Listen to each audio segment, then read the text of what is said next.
It's all change for FIA Formula 2 in 2024. Drivers come and drivers go. Let's get straight into the action then as we get ready for qualifying to kick off. And before that, we have to go through practice. Welcome to the Losail International Circuit, Formula 2's first visit to Qatar. But this is not the first time a junior series have been here. 2009, we were here in GP2 Asia. A fantastic circuit, a fantastic venue, and great racing. 3 sectors here, 23 laps for the sprint race, 32 laps for the feature race, 5.419 kilometres. Just the one DRS zone down the start-finish straight as well. Minimal elevation change of 4.18 metres, not like in Bahrain where you go up to turn 4 and then dropping down through the sand dunes. This is very much a flat circuit designed mainly for MotoGP, now being borrowed by Formula 1.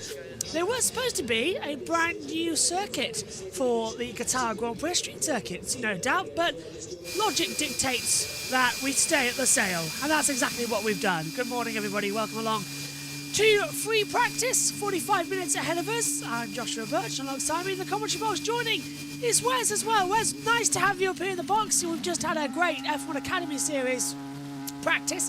Now it's time for F2 to head out there. The green light goes on, and the championship, well, mathematically can go 3 ways. Realistically, it's between 2 men at the top. How are you doing? Yeah, I'm doing great. Thanks, Josh. Thanks for having me again. Pleasure. As we see the F2 cars leaving the pit lane now. As you said, it's very tight at the top. Could go any number of ways. It's not really likely that we're going to get any more F2 drivers in F1, I don't think, with possible exception of Isaac Hadjar, who's currently sitting second, but I imagine that's a bit of a long shot. Yeah, so many drivers have stepped up or stepped away across to other series as well, not just Formula 1, Formula E have also nicked some of our drivers as well, so it's all up in the air right now. Let's just go through the big ones, shall we? Obviously, with Logan Sargent leaving Formula 1, that has meant a change going forward, with him now being taken by Franco Colapinto, so he's gone. And in this grid is sort of a combination of Freca, Formula 2 and Formula 3 drivers. Let's hear from Gabriel Bortoletto. Finally, after 2 months, 2 months not driving, so I'm excited to drive again tomorrow, to have a taste again of how is it driving to an F2 car. But yeah, super happy. As you said, not leading by much, but enough to be leading, and very happy to be in the position we are. Also happy to have, let's say, my future already decided. Obviously, this takes a bit of expectations, rumors, pressure, and everything out, so I can, just have fun in these last 2 rounds. Very important ones, but yeah, just looking forward to it. Just to go back to Formula E quickly, confirm that Tom Brooks will be missing the opener due to a calendar clash, and as we said earlier on, and we found out back in pre-season testing, Ben Edwards is taking the commentary reins for race 1 in Sao Paulo. So that's great news there. But yes, going back, there's so many drivers that have changed over. We have just about got the full list in, but we've got coming in, of course, John Bennett, brand new, coming in as well. I'm just looking to the championship and trying to remember who's been in Formula 2, who's been in Formula 3, because this even changed in Baku. Clan Shields staying permanent in this championship. Ollie Goethe the same. He's just come back from a 2nd place finish at Macau, with Ugo Ugochaka taking the victory there that we covered. Coming in as well, Rito Mayata is staying for the next 2 races. Were rumours that he was going to drop out of Formula 2 before the end of the season. That has not happened. He's staying with them. Max Esterson now also full-time replacement coming in. And it's been thrown up in the wall, Wes, hasn't it? With so many driver changes, it's hard to keep a track of what's happened. But effectively, we've just mashed F3 and F2 together for the last couple of races. Oh, and a pit lane jam already. Yeah, it's amazing what can happen in racing in a period of 2 months break. We've got a lot of changes. We've even got one driver switching teams in F2, which is quite new. We've got Richard Verschaw moving over to MP, which weirdly was the team he came from, if I remember right, to move to Trident. He's now back at MP, standing in for Dennis Hauger. We've got Ollie Behrman back after standing in F1. He's back in the Prema and on screen now. And who else we got? You mentioned John Bennett. He's vaulted up here from GB3. He's now in the Van Amersfoort car for Enzo Fittipaldi. So we're missing... Who are we missing? We're missing Mini, who obviously was taken over by Behrman. Correa is out, Hauger's out, Fittipaldi, and Niels Coulin. Yeah, it's all changed over as well. Leonardo Forlaroli, correct me if I'm wrong, will replace him, had a full-time graduation in 2025 as well. That's because Zane Maloney has departed Rodin Motorsport going into the last couple of races. He'll be graduating as well because he's going to go over. This is his last race actually, isn't it, Zane Maloney, this weekend? Hang on a minute. I think my timing screen's... Yeah, no, he's out. Yeah, he's here. Yeah, no, he's out already. Yeah, This is Zane Maloney's last race in Formula 2 this weekend, because next weekend he's going to be going to Formula E with the Lola Yamaha Apt squad, run by friend of the channel, of course, as team principal Mark Preston. So, yeah, that's changed over. So this is his last weekend. He'll be replaced by Leonardo Forlaroli coming in. Clanton Shields is in as well, as you said, replaced AIX. Now, I'm not sure he's the best to go in. He did finish 30th in the FIA Formula 3 Championship, so we'll see how he goes. There's number 14 of John Bennett, of course, as we've said, replacing Fittipaldi coming in. So it's all just sort of gone absolutely nuts, this championship. And coming up, as I said, from the GB categories, Bennett's going to have a hard weekend to get used to the car, and just 45 minutes of practice for everybody. They did talk about extending this session to an hour, but the timetable has been corrupted. They can't do it, so sprint weekend's very tight. But 45 minutes, they're praying, no red flags, no stoppages, nothing. Get out there and get as much laps in as you can. Yeah, unfortunately, the F1 schedule, as ever, is unmovable. So, yeah, no time left in the schedule to help the drivers there. See, one of the interesting ones that I think we already mentioned was Max Esterson, who's come up here from Formula 3. And yeah, he didn't finish particularly highly in Formula 3, if I remember right. But as with Kian Shields, you mentioned before, money talks in the feeder series. But we'll keep an eye on him, see how he does. And a bit slow there for... Is that smoke out the back of Behrman's car? There's something blue coming out the back of there. Yeah, it was hard to say. I thought it was dust at first, but you might be right. It might be smoking. We'll keep an eye out. We'll see if he goes into the pit lane at the end of this lap. We're certainly on a formation lap to start with, so it's hard to say. Yeah, so it's 4 drivers. It's only 4 drivers, but it's been the big driver changes that have come through, which I'm not really liking 100%. To make it confusing. One man walk away and gone, as you said, replaced by Boganovic. Fittipaldi left and has been replaced by John Bennett. Dennis Hauger, prioritised permanent for his India NXT campaign, has left MP. Richard Verschaw departed Trident to replace him, and Max Esterson replacing him at Trident. And then Clan Shields coming in as well to pilot the 25 entry that was Barnard and Coulin before. It's mad, and I think Formula 2 sort of needs to go and get itself back together. This year has been, I want to say, hard and unusual, as Behrman does run off the circuit. That car not performing well, even on slow speeds in that first sector. It's coming into turn 4, 5 and 6 that he's gone wide. But yeah, do you reckon that the new car has worked in Formula 2, or is it now just way, way harder?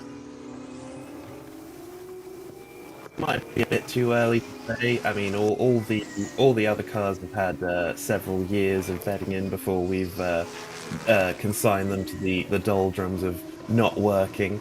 I think it's done okay. I think the main problem that an F2 car has really is the engine. It's that Mechachrome engine that's just, it's so unreliable. There's so much talk about it, both online and in the paddock. But yeah, it's just not, it's not going to be changed, at least not for the foreseeable future, so we're stuck with it. Of course, the runner of Formula 2 used to work and has shares in Mechachrome. And hard to get rid of him, but then again, he might just annoy Mohammed Ben Sulayem and be fired, so we might be getting something soon. Yellow flag has... Everybody else has. Oh, virtual safety car. Okay, that's a surprise. Oh. Virtual safety car has been deployed, and it's at Sector 1, as Crawford did go top just before that.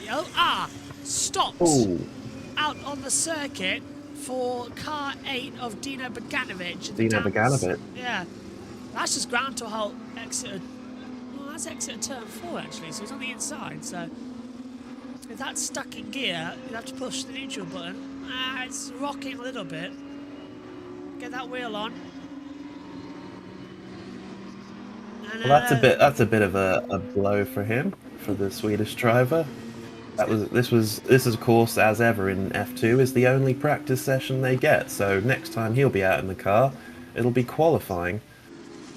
And we're getting a replay now of Ollie Behrman. This is him going wide.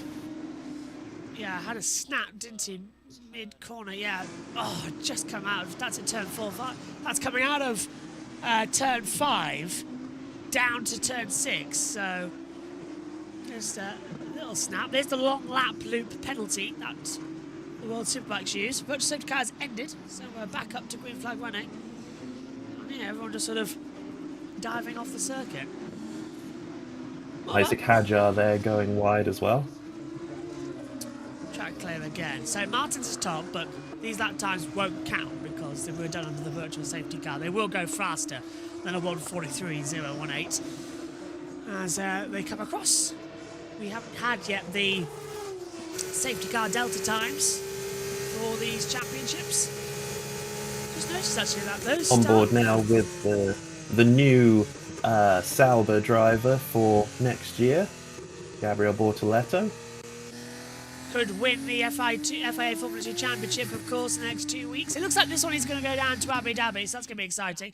But the good thing about that is if he is crowned champion, he'll be the first champion since Mick Schumacher to get immediately promoted up to the championship. So I think that's a decent news.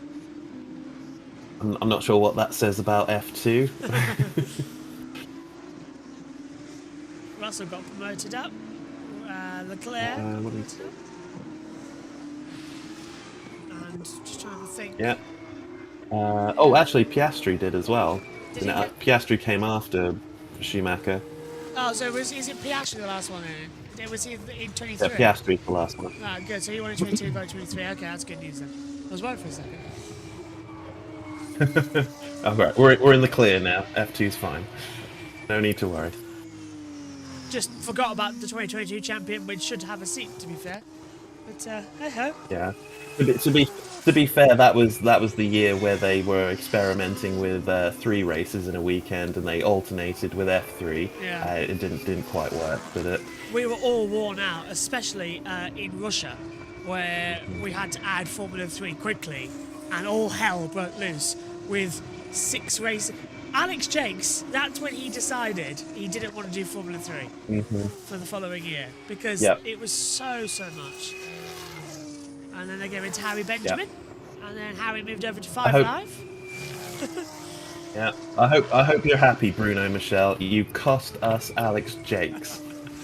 Is he actually still there? Hang on. Trying out different. As Brundle. I wanted to hear if Jakes was there, because often he should be. Well, Brundle will be the co-commentator. I'm not sure who's in lead. I'll keep the faith. Hang on. Behrman's in a 141.232, so obviously his car's somewhat faster. Anthony second. Here we go. Both Prima drivers have just delivered. Behrman up to P1, Antonelli P2. Yeah, they'll be looking to finish the season. Yay. Yeah, that's good news there. Love JP. Hajar goes third, Corver goes fifth as well. He's such a lovely bloke, Alex James, generally is. Martin's on a 148.41. Yeah, never met him myself. I've never met him in that's person. that's a hope of mine. I've never met him in person either, but definitely will do. Well, hopefully championships soon will collide. He's got to come to a British touring car event. That's most likely where I'll see him. I mean, just thinking about it, yeah, it was a very weird weekend in Brands Hatch. You sort of run into all the old ITF F1 crew. You got Steve Ryder, you got Mark Blundell, and then Louise Goodman. You do run into them all around there. It's so bizarre. Come in. Puller on goes top. Does Mark Blundell still have a team in BTCC? Yeah, he does. Laser Tools Racing with MB Motorsport, and it's a BMW factory team. They're going back under the BMW banner next year as the full team. 143.66 for Borsaletta to go fastest, but yeah, he does. And well, as I said, there was 3 paddocks at Brands, so ran into him again. He was on his mobile walking down to go into the pit lane, and I said, "Do you think your boy can do it?" And he says, "I hope so." And then Jake Kill went and won it. I was interviewing Jake, and I saw Mark behind me as well, and I gave him a little heads up as well. He did do it. But, yeah. I can't. That's lovely. Oh, very loud fans there. That's not the engine, that's the fans from the dentistry. There's a bit of work going on Bristol Mansell's car here. Hopefully this isn't nothing too bad. One of the worst things, of course, is to lose time in an early session, and especially at a brand new venue as well. If this was any other place, it should be fine. But they've never driven here. No driver in this grid has driven here in Formula 2 before, so they've got to have a lot of work. Yeah. Actually, I want to double check Yeah, myself. the last 2 times F1 came here, there was no support racing at all. Yeah. So we're really in uncharted territory here with both F2 and F1 Academy. And this is the first of a longer partnership for F1 and Qatar. As I said, this is the second year of the 10-year deal. Of course, we had it in 2021 as an emergency race when we had to filter in. 2022, it was left off the calendar due to the Qatar World Cup, and it rejoined in 2023 with a whole new circuit modification in terms of new grip being put down, painted curbs, and MotoGP sort of came back and said, "Fantastic paddock, but why couldn't you have done this for us?" So they were a bit stick up there, but it's a wonderful atmosphere here in Losail.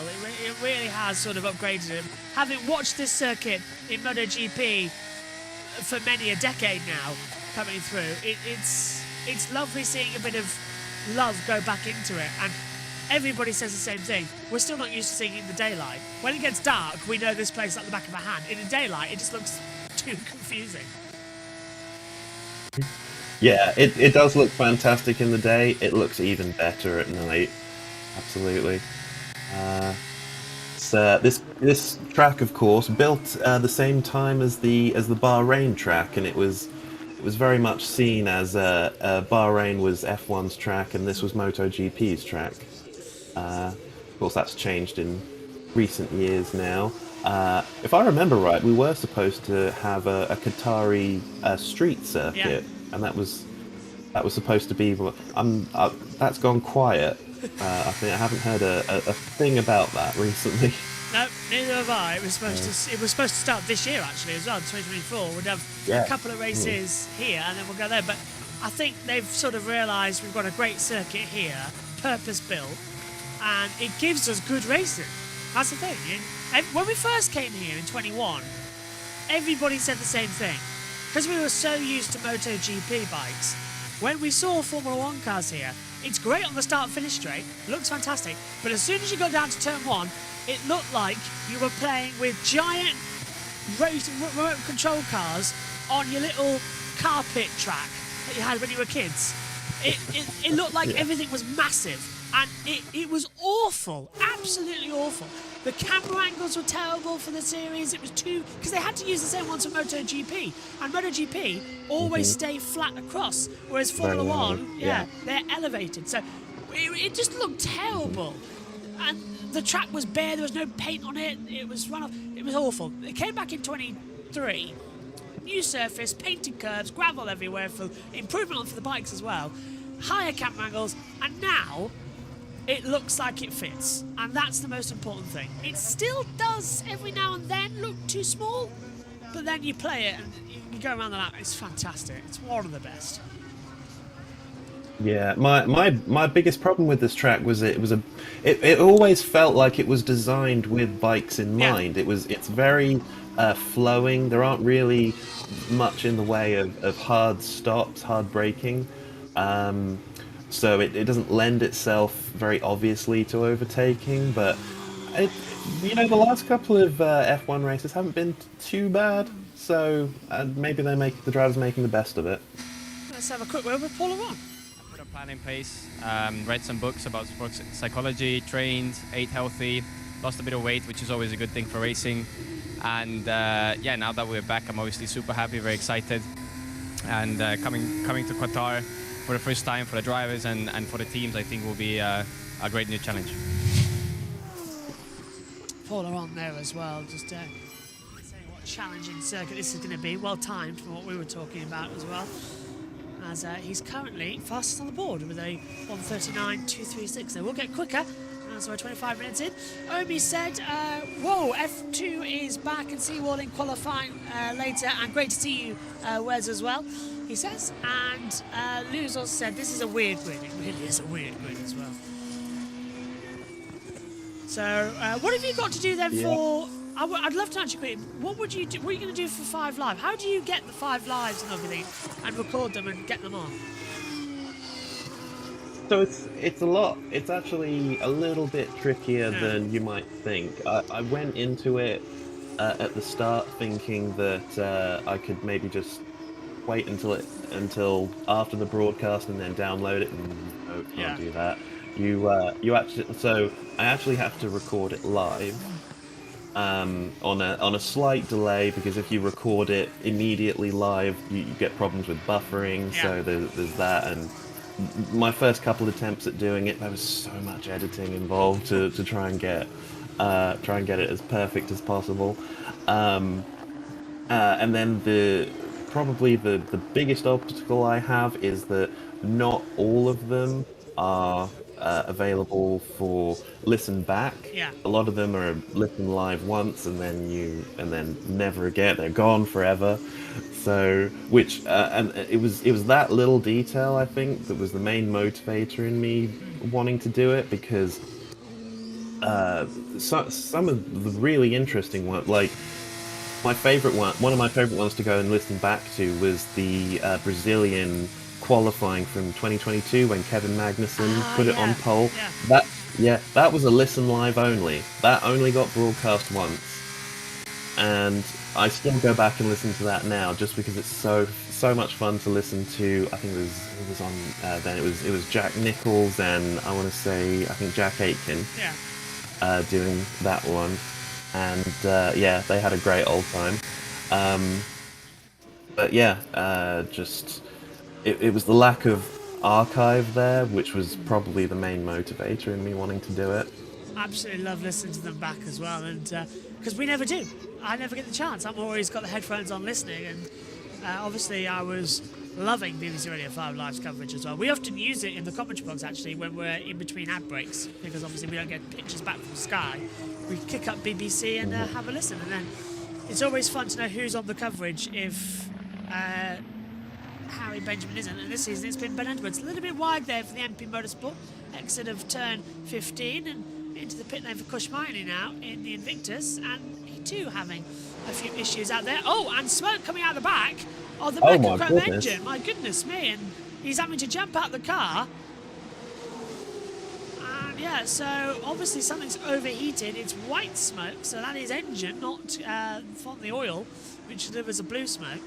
So that's more steam. Mechachrome strikes again. Oh, it's going to be the running joke, isn't it, with Mechachrome? Yeah. And Oh dear, I'd say that's very much his practice session over with. And that's unfortunate because Kushman has been doing really well in the desert circuits this year. Pole position, of course, in the season opener in Bahrain. Did well in Jeddah. And was hoping to do well here as well in Qatar. Our third of 4 stops to the Middle East. Yeah, and we haven't got too long, to be honest, until F2 qualifying. What is that? We've got 3, 4, 5 hours. Not long. So not a huge turnaround time. Because they'll have to re-put the engine. Because you don't just. It's not like in Formula 1 where, oh, we've got plenty of engines behind us, we'll just stick one of them in. You've got to go to Formula 2, request an engine of similar age, and get it into the car. Because you can't have a fresh engine this late in the season. It's too much of an advantage. So it's just all run via F2. You get a brand new engine at the start of the year, brand new engine in the middle of the year, and that's it. That's your lot. Unless it blows. Yeah, they don't make it easy for them, do they? No, they do not. So, Kushmani then joins Dino Beganovic in being out of the session for the remaining 20 minutes we have. Paul Aron still at the top. I was wondering, do you think Mercedes regret dropping him from their junior academy? Yes, I've said he it seems all to year. be doing very well. Yeah, I've said it all year long. To drop Paul Aron in favour of Andrea Kimi Antonelli, in my opinion, was the wrong decision. There should have been room for both. And I think Paul has done an outstanding job this year with no driver academy backing. I was hopeful Williams would pick him up. Doesn't look like that's going to be the case. But I'm hopeful. I don't want Red Bull to pick him up as much as I love, because I think he's such a great driver. But somebody needs to pick him up quickly and get him in, because Paul is an amazing driver, and we've really seen him come into his own. He's got his bite back. That's what I've said about this year. He has got his bite back compared to previous seasons. But he was fantastic in Formula 3 as well, to be fair. He was, yeah, absolutely. If he could just hold on a little bit longer, you never know. Maybe Audi might pick him up if they decide to rejig the Sauber Academy, which the Sauber Academy's been a little bit of a joke in the last couple of years, to be honest. They've had Teo Porcher and Zane Maloney, and haven't really done too much with they were never even considered, were they, for the Sauber seats this year? And Porcher deserves to be in Formula 1. I'm going to say that as well. And I still can't believe that Felipe Drugovich doesn't have a seat either after winning the F2 Championship. It's like, what can you do? Look, I've already got my way this year with not having Logan Sargent in the field anymore. I still can't believe we've got Lance Stroll as Cordial runs wide a little bit. That was exit of 5 again. But yeah, I'm just having a look. Perez and Stroll I would get rid of in a heartbeat. Oh, and Joe Guanyu, but he's already going. He's already going, yeah. Yeah, I hate to be cynical, but I think the Aston Martin team only exists to give Lance Stroll a drive, to be honest.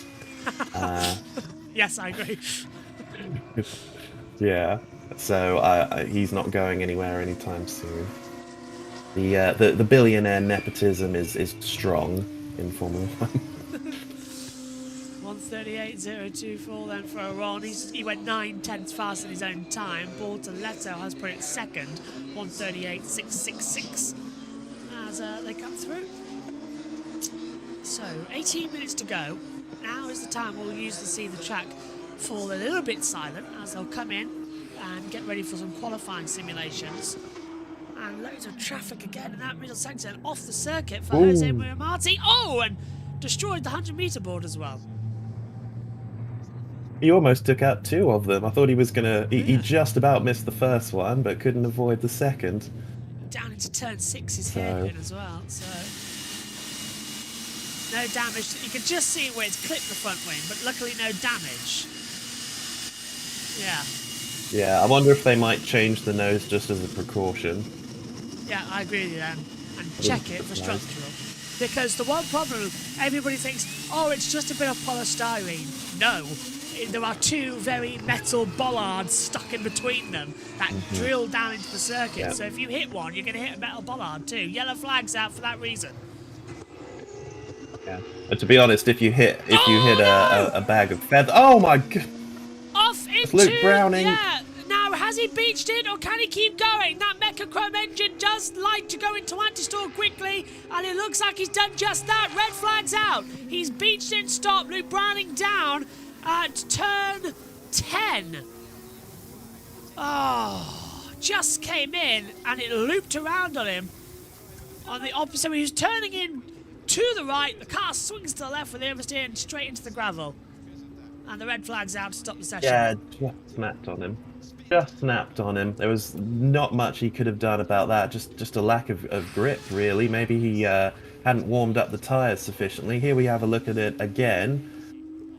So yeah, rear was already going. He saves it, but it's too much of a correction there, Wes. Yeah, just an overcorrection. Very, very difficult to save something like that. Here we see it again from another angle.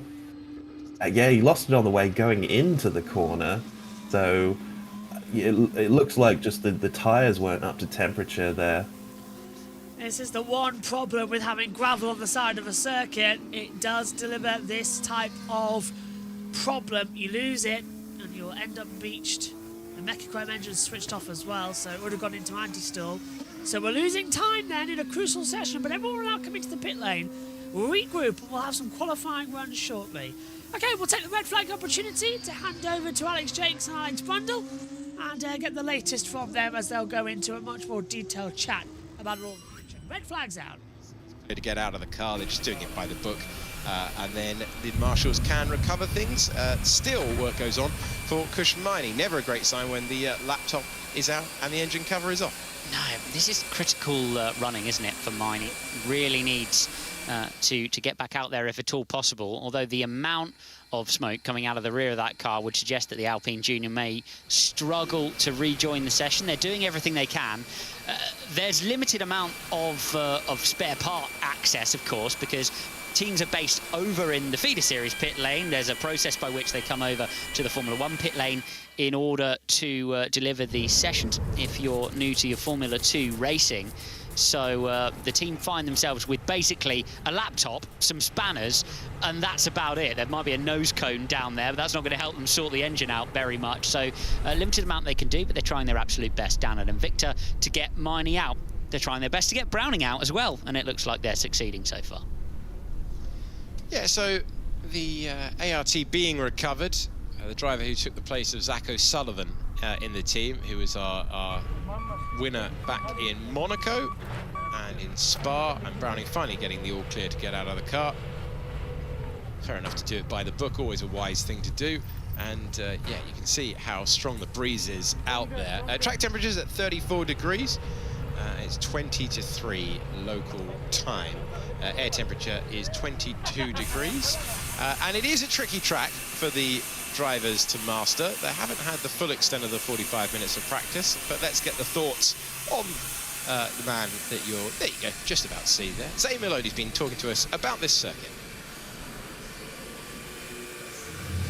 It's a lot of high speed, not much slow speed corners, so it's going to be tough on the tires. Of course, it's quite cool today, but the weekend's probably going to be quite hot, so tough for the drivers as well, seeing the F1 drivers last year, how they were. So been training hard for that. And then, yeah, I mean, there's not much you can expect from an F2 weekend. You just have to play it by ear and just try to do the best job each lap. And once we do that, I mean, the last few weekends we've been very strong, so looking forward to continuing that. I love that quote in the middle there, Alex, where he's like, you can't plan for an F2 weekend. Why? Because absolutely anything can happen. Well, there's only one way it's definitely going to work out, and that's not the way you planned it, isn't it? A Formula 2 weekend, there's so much that can occur in weekends of almost the complexity of Formula 1, but with so much less resource available to the team, so much of a reduction in the information that the teams have available, relying on the experience and feel of the drivers and the feel of the engineers as well.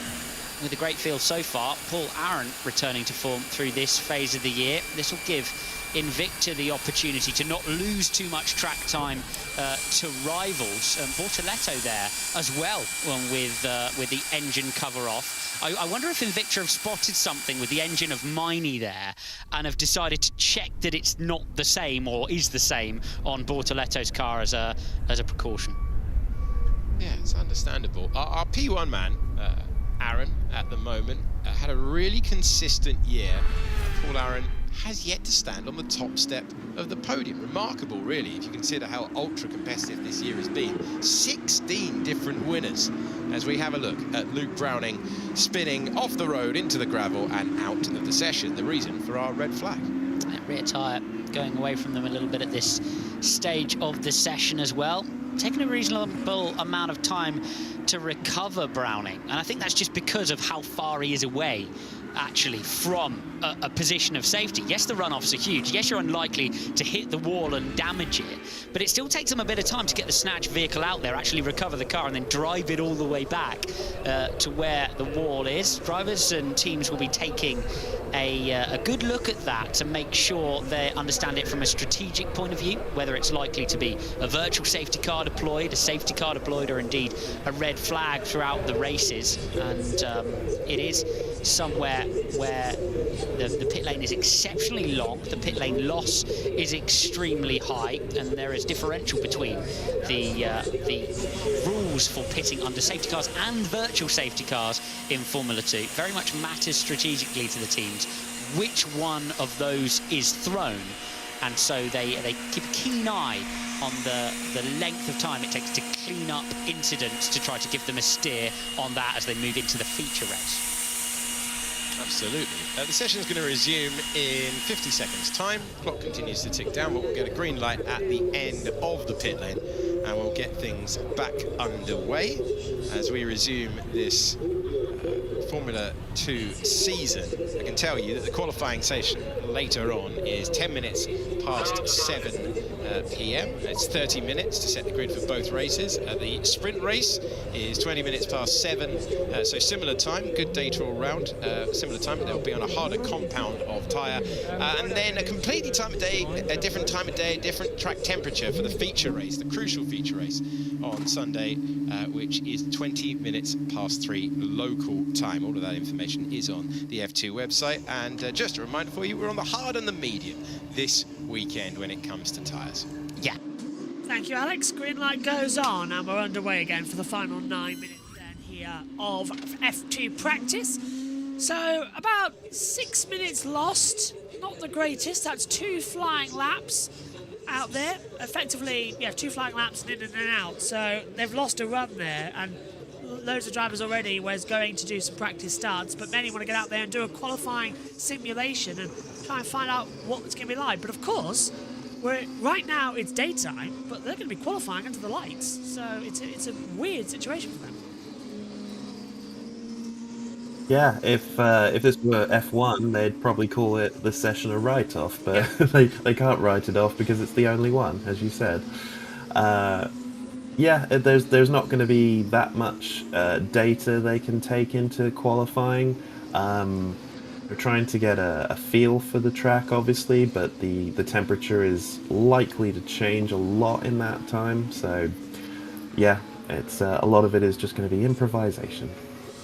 Rita Miata does a practice start away from the grid. Victor Martins will now do similar thoughts at the moment with a, well, 139.014. I had to look at the monitor for. And where he goes. And following behind is Isaac Hadjar. And coming down as well is Gabriel Bortoletto. Mercedes safety car this weekend. Aston Martin will have the last race of the season in Abu Dhabi, we understand. On to the grid slot.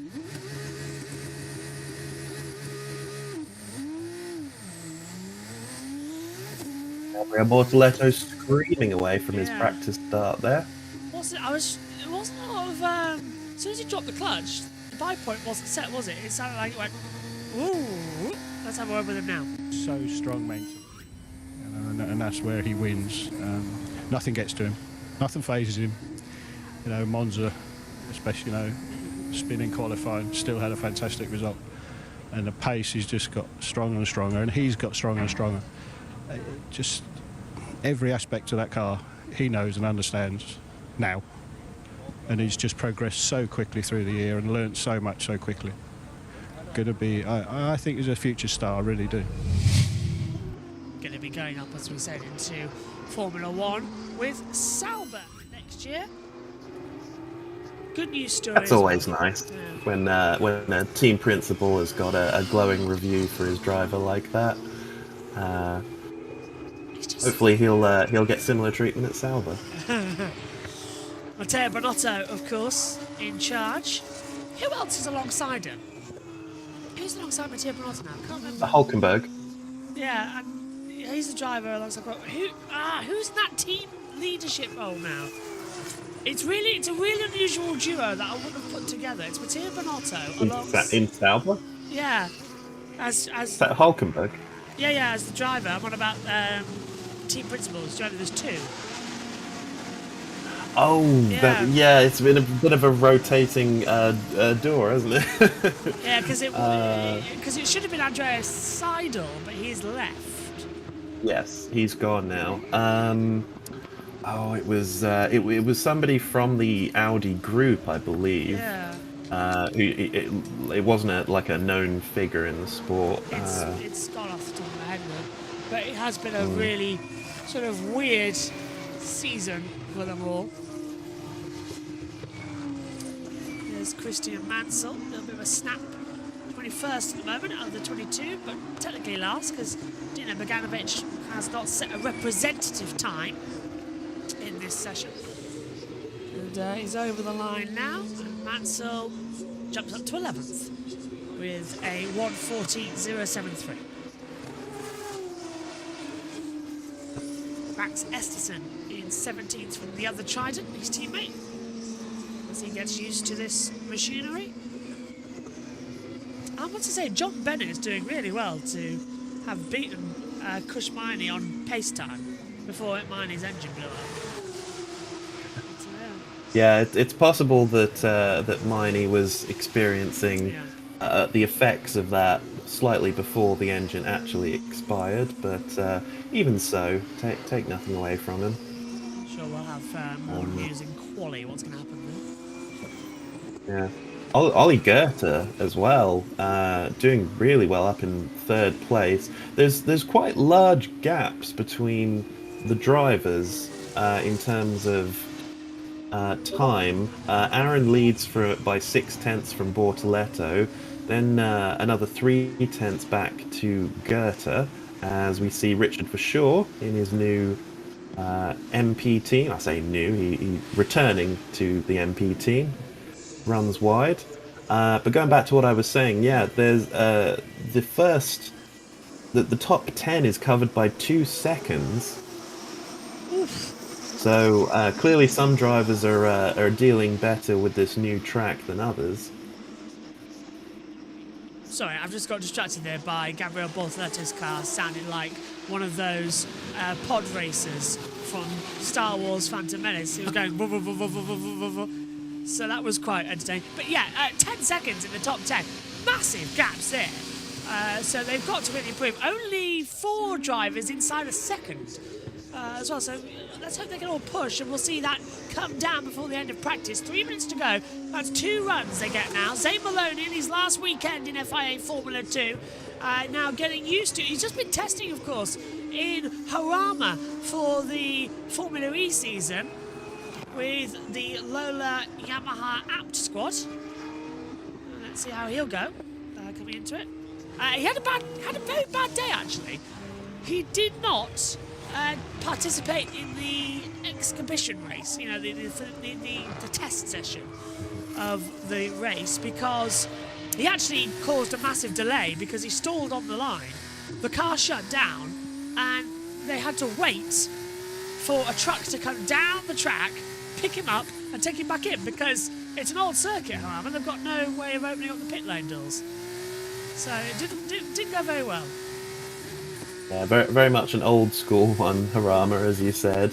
It's for any of you who know your F1 history, that's the famous track where Gilles Villeneuve held up a queue of John Watson. Who was it? John Watson.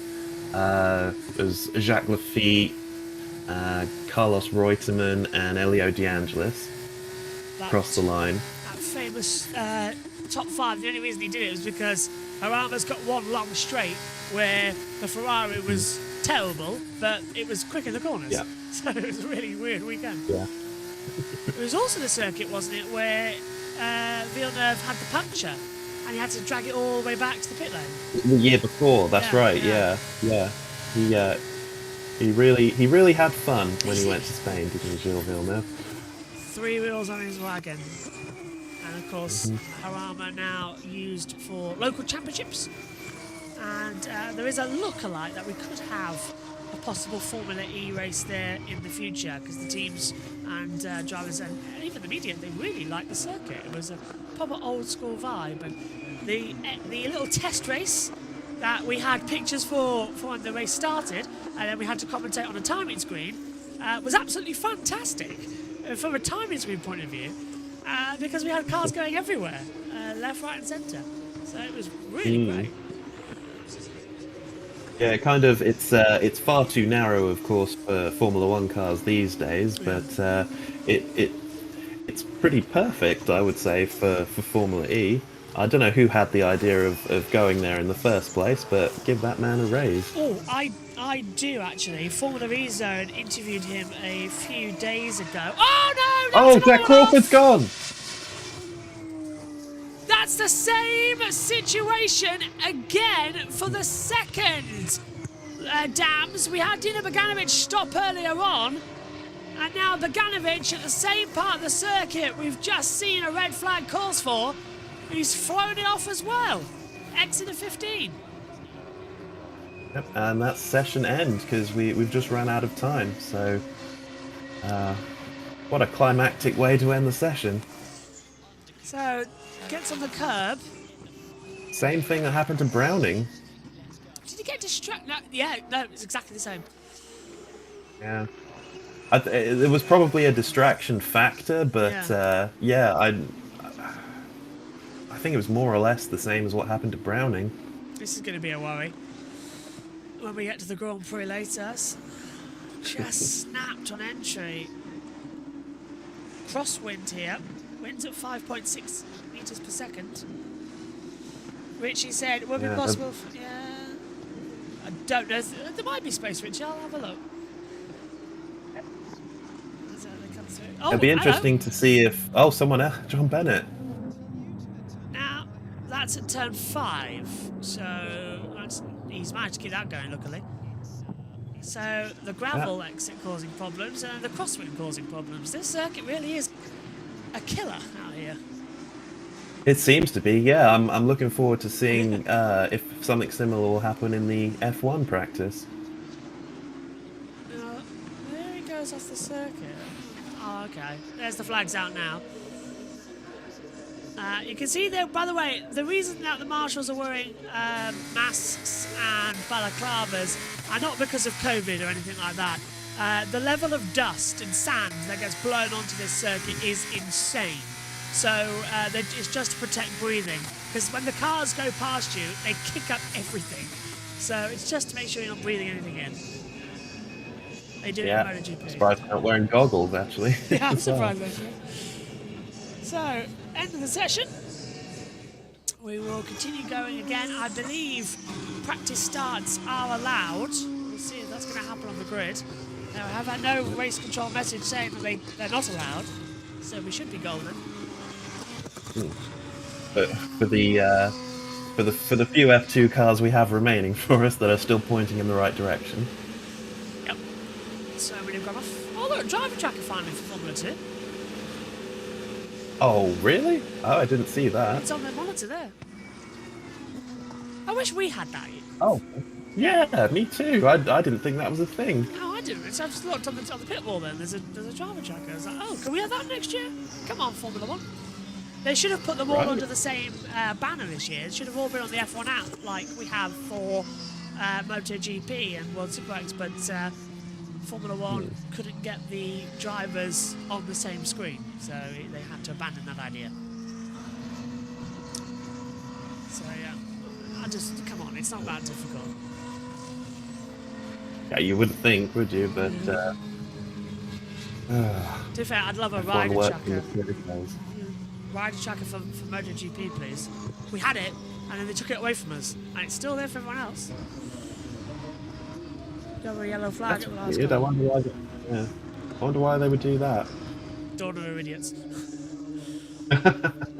Everyone is looking forward to Liberty Media taking over. Yeah, stop trying to wave it, mate. Just go up and down. You're not going to get anything out of there. Here's the results then. Paul Aron fastest from Gabriel Bortoletto second and Richard Verschoor in third. Ollie Goetz fourth. Victor Martins has fifth. Zane Maloney sixth. Emil Cordial is seventh. Joshua Durtskin is eighth. Jack Crawford ninth. And Rito Mayata finishes in 10th position. 11th on the board for Isaac Hadjar. Kush Mayonnaise in 12th. Christian Mansell 13th. Oliver Behrman in 14th. Rafael Villagomez in 15th. Luke Browning in 16th. Andrea Kimi Antonelli 17th. Max Esterson in 18th.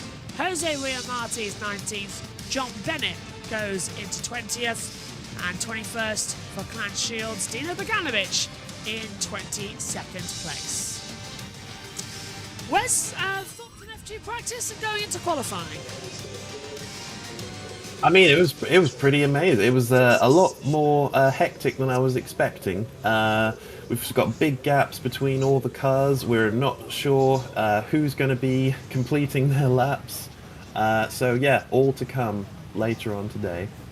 Qualifying up next then for Formula 2, but we have got Formula 1 following us in about an hour and 30 minutes time. You can join us for all the action from the only practice session for the Qatar Grand Prix. But F1 Academy and F2 have been quite dramatic so far. What's F1's sole practice session got to give us? Join us later to find out. Thanks to Wes, thanks to you all as well. We'll see you shortly. Go have some lunch. Bye-bye.